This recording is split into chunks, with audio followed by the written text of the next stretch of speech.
So, I like weird movies. I like to get my friends to watch them too, because 50% of them will hate them, 50% will love them, and it's usually a different combination of people. Rubber is one of those movies that's definitely not for everyone. So much, in fact, that the lead actor starts the movie off with a message by proxy from the director about how you shouldn't put too much thought into it, and you should just roll with it, so to speak. In Love Story, why did the two characters fall madly in love with each other? No reason. Ladies, gentlemen, the film you are about to see today is an homage to the no reason, that most powerful element of style.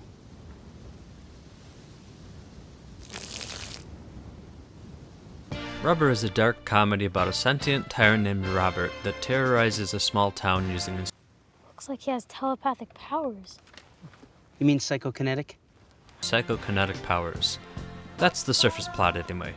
A layer above that, the sheriff and an accountant explain to an audience that they are going to be watching a film that they watch in real life through binoculars across the desert. Why did they destroy all those chairs? Could have sat on those. Yeah, it's really a pity. Quiet, please. Thank you.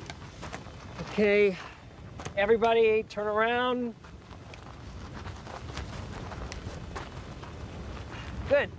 Enjoy. What's A layer happening? above that is a What's self-criticism of itself, often playing with the fourth wall. He's rolling. The cops are chasing him. This is a pretty exciting scene.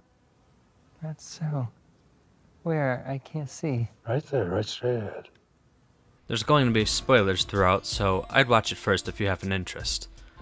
The movie itself is clearly divided into two parts. The first is about Robert, his mysterious inception, and his subsequent rampage.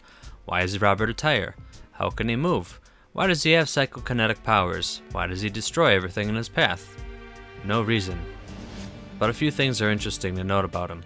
He goes to sleep at night. He breathes deeply, drinks water, watches TV. He's attracted to human women, and when he looks into the mirror, he's confused. My impression is that he thought he was a human based on his mimicking behavior, but I could be wrong. In either case, when he sees the tire genocide, he becomes a mass murderer as revenge.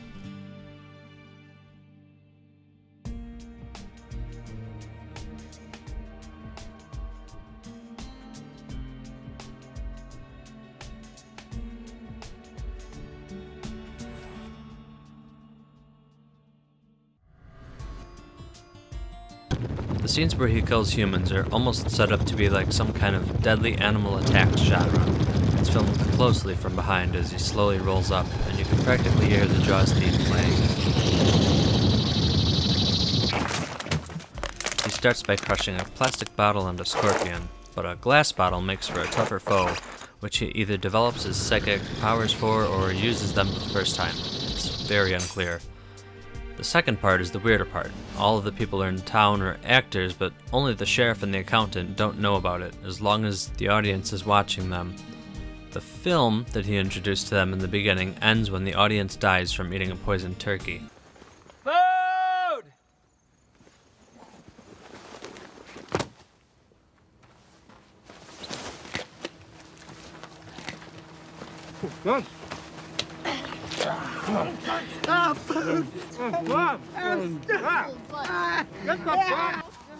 Animals. However, since the old man in the wheelchair didn't eat it, they need to continue the act off script.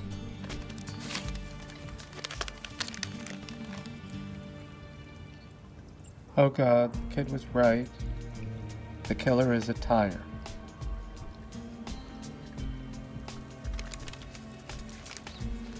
Why did they put on this show? Why did they kill the audience? And why are the other characters hypnotized into playing their roles? No reason. Apparently they just can't go and kill him because they continue the show for 3 days until the point where the entire rest of the town is dead, and they're luring Robert into a trap, using the girl to simultaneously seduce him and anger him. Come on, you know I've been very naughty. You have to punish me. Come punish me. What is garbage? Don't worry about that. Go on. It doesn't seem to be working when the guy in the wheelchair finally can't take anymore, and comes to tell him some ideas about what they can do. They're all very typical Hollywood ideas. Blow it up with a rocket launcher, use a flamethrower, and so on. The sheriff takes some offense at the idea because he plans on having an artistic, ironic trap ending. This doesn't work since he just explodes the mannequin's head and goes back into his room. I'm gonna blow away that rubber ship myself. Be done with it. No, you can't do that. What about the dummy blow up? I mean, you promised, man. The sheriff gets annoyed and just shoots Robert off screen in order to spite him. And bye. Obviously, this is a criticism of what the typical audience wants versus what the creator wants to make. He comes up with an elaborate ending filled with poetic justice, while the audience just wants explosions. But it's not over because Robert has been reincarnated as a tricycle and can suddenly summon a entire army to take over Hollywood. As I said earlier, this is a dark comedy. Like all good horror movies, it has that stinger of, it's not over. But he's in a completely different, non-threatening form, though still just as deadly, if not even more so. Almost everything the accountant does is weird or funny in some way, from picking everyone's pockets before waking them up. He couldn't at least have waited until he killed them all? Come on. Starting again. Wake up. To polishing his shoes and making them walk around while holding them. That entire scene was weird. Yes. Oh. Yes, master. I'm assuming he was talking to the sheriff, but who knows? Very well, master. Yes, certainly. The sheriff has a few moments of comedy himself. He's deep in character when his watch goes off. Ah, very good. It's been 6 hours. The poison has had time to take effect. We can stop. Poison? Yes, we poison the spectators. After trying to get everyone to stop acting, he just tells them to forget everything he said and goes back to acting. Okay. Excuse me, please. I made a little mistake. Forget everything I just said. When they figure out Robert was behind the murder, he tells them the suspect is a tire. Any questions? Is it black? There are a few more moments of funny weirdness. I'll let them speak for themselves. Will you get on your bike and get me a pizza? Cut this bullshit out?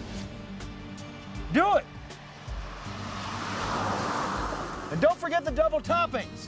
Of all things, a pizza, not a burger or the terrible father standard of cigarettes or beer. Good luck not getting that ruined by gravity one way or another. Do people not know how bikes work? Whoa!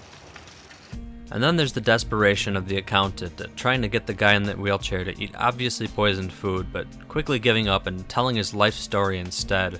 Where was I? Oh yeah, okay.